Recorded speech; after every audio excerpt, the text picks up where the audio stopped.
Welcome back to Inside Games, the only game news show brave enough to release buggy episodes and simply just let the mod community fix them later. Yeah, who needs to release games that are complete and bug-free when you have that Bethesda magic?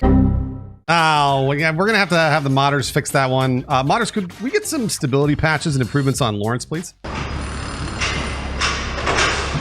And we're back. How are you feeling, Lawrence? Ooh, I feel great, Bruce. Wow, look at all that. Boy, it's a real shame I couldn't have come this way to begin with, huh? I mean, it is, but that's what modders are for. And that's the reality we've all grown to accept because it's a Bethesda game.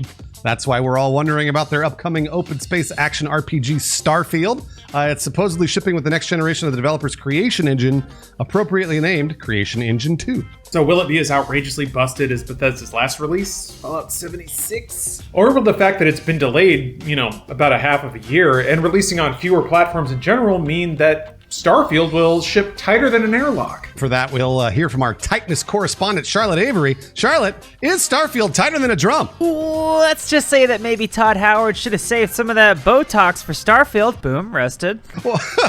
Watch out, Charlotte's got some claws! It's all good fun, Todd. Don't have a hit taken out on me. Jokes aside, we love you. And Todd, he can rock a leather jacket like no other video game developer. Starfield, on the other hand, is rocking a ton of rocks, according to a new performance preview from IGN's Michael Thompson. We don't mean to make it all sound bad, though, even if that does get more people to click on our video.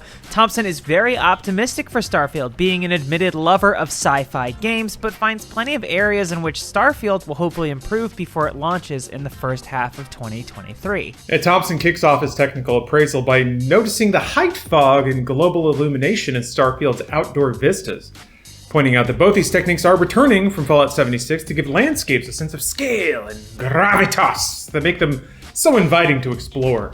Long story short, the exteriors look cool, but unfortunately doesn't showcase any brand new tech. Exterior shadows are also fairly low resolution in this preview, resulting in some graphical artifacts and inaccuracies when those space crabs start skittering around. Interiors show more graphical flourish thanks to liberal application of volumetric lighting and much higher shadow resolution. This is how you get those smoky, mysterious hallways and those long banded shadows that just scream space noir.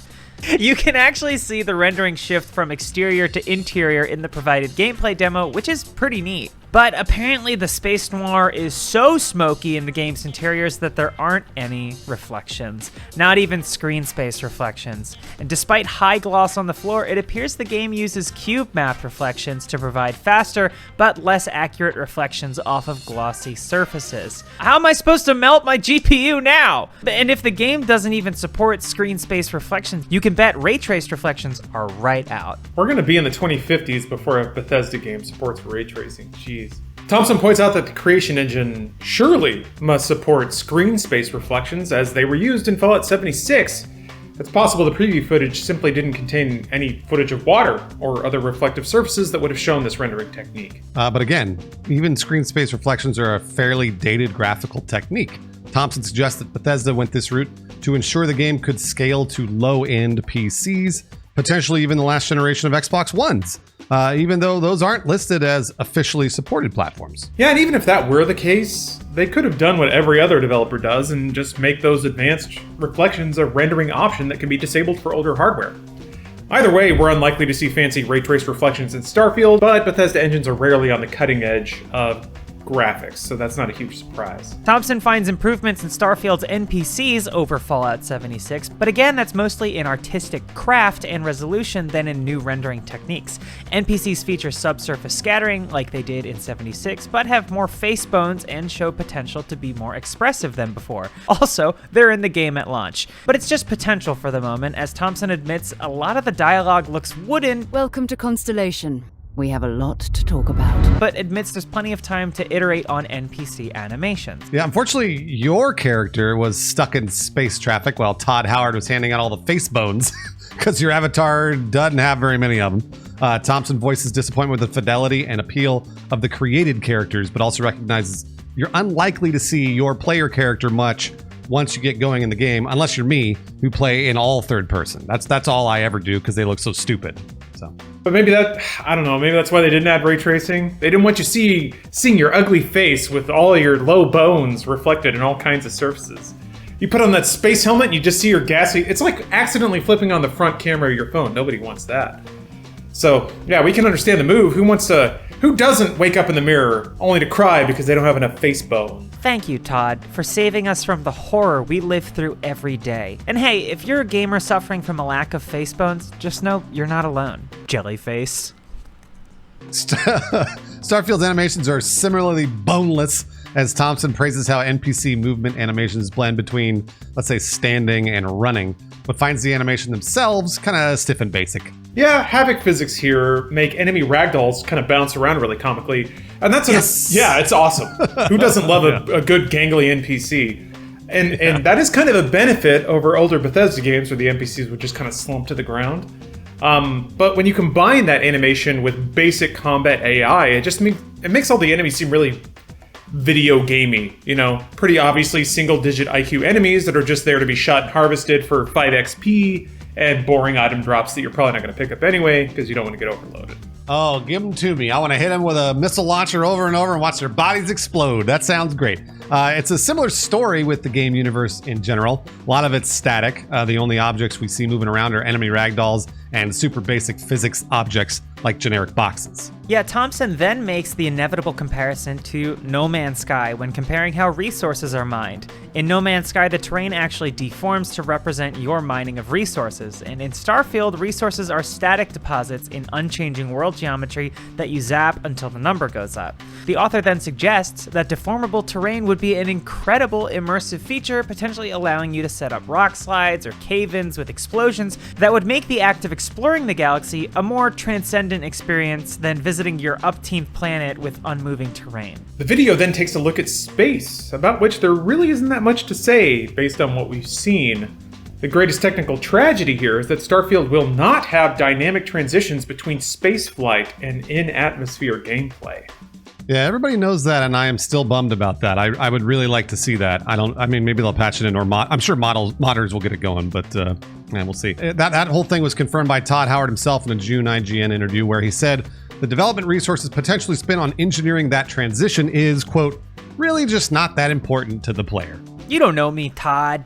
I want to see it. I mean, but maybe Todd Howard, maybe, you know what, maybe he has a point. After you see it for the 100th time, you're just kind of like, whatever, who gives a shit? Finally, the video focuses on resolution and performance, reiterating that Starfield is targeting a 4K 30 FPS experience and suggesting that a game like this really should feature some dynamic resolution option that enables a 60 FPS experience. We tend to agree, especially since what we've seen of the game so far doesn't feature any current or even slightly dated rendering techniques that would justify a 30 FPS target. Yeah, if we're going to accept 30 FPS in the year of our Todd 2023, there better be some breathtaking visuals to justify it. Instead, Starfield is, it just has the rendering techniques and graphical stuff from about 5 years ago, volumetric lighting and all that stuff. Cool. Not cutting edge though, so it's weird. And the promo footage, and this is game and dev, okay, it's not going to be ultra, it's not going to be ultra efficient, but even the promo footage couldn't hold 30 FPS, and you have to know that they're picking the best footage to represent the game for that. So if it can't even hold 30 FPS, but it doesn't have ray tracing, it doesn't have all this cool new stuff, I don't know. That's one of those. You know what, though? We all know this isn't Bethesda Games' DNA. I've been saying it for months, probably years now.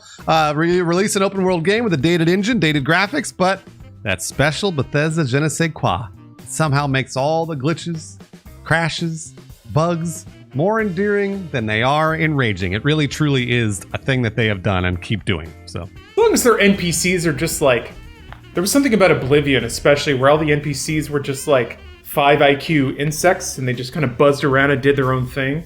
So interacting with them was really cute. And if Starfield has that, but on a multi-world basis, okay, great. But didn't really see any of that. The radiant AI in the gameplay footage, it was just kind of very boilerplate NPC talk. Like, adventurer, you're here. Welcome to our clan. Here's a quest for you. So I'm hoping the jank and the gonk becomes visible pretty quickly, because otherwise it seems pretty sterile. But that's every Bethesda game on paper. And then when you get it playing, and it's just a whole other thing.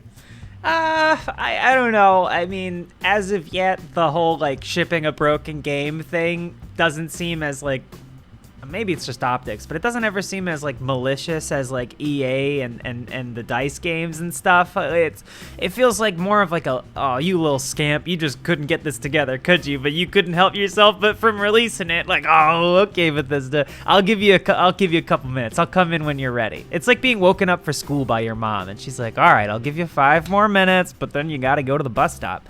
And so, I mean, like, I don't know what it is. Maybe it's just, you know, I'm endeared to like Fallout and stuff, but like I'm not too pressed about it.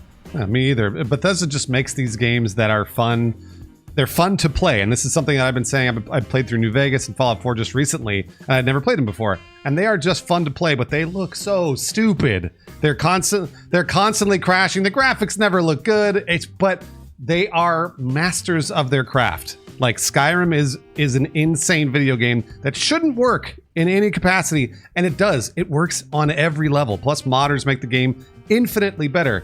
It's really, really amazing. I don't know how they're doing it, but they are doing it. So it's fantastic. From everything we can see, Starfield really is shaping up to be another Bethesda trademark production. The delay and reduced platforms will probably mean it should ship in a better state than Fallout 76, but expect a game that's technically about 5 years behind the actual curve right now. 60 FPS is the new minimum. It should have been for the last 10 years, but dated consoles were holding everything back. No, the most beautiful frame rate is 48 of The Hobbit, An Unexpected Journey, or There and Back Again, whatever the fuck. Peter Jackson, the visionary, putting it in theaters that couldn't play it.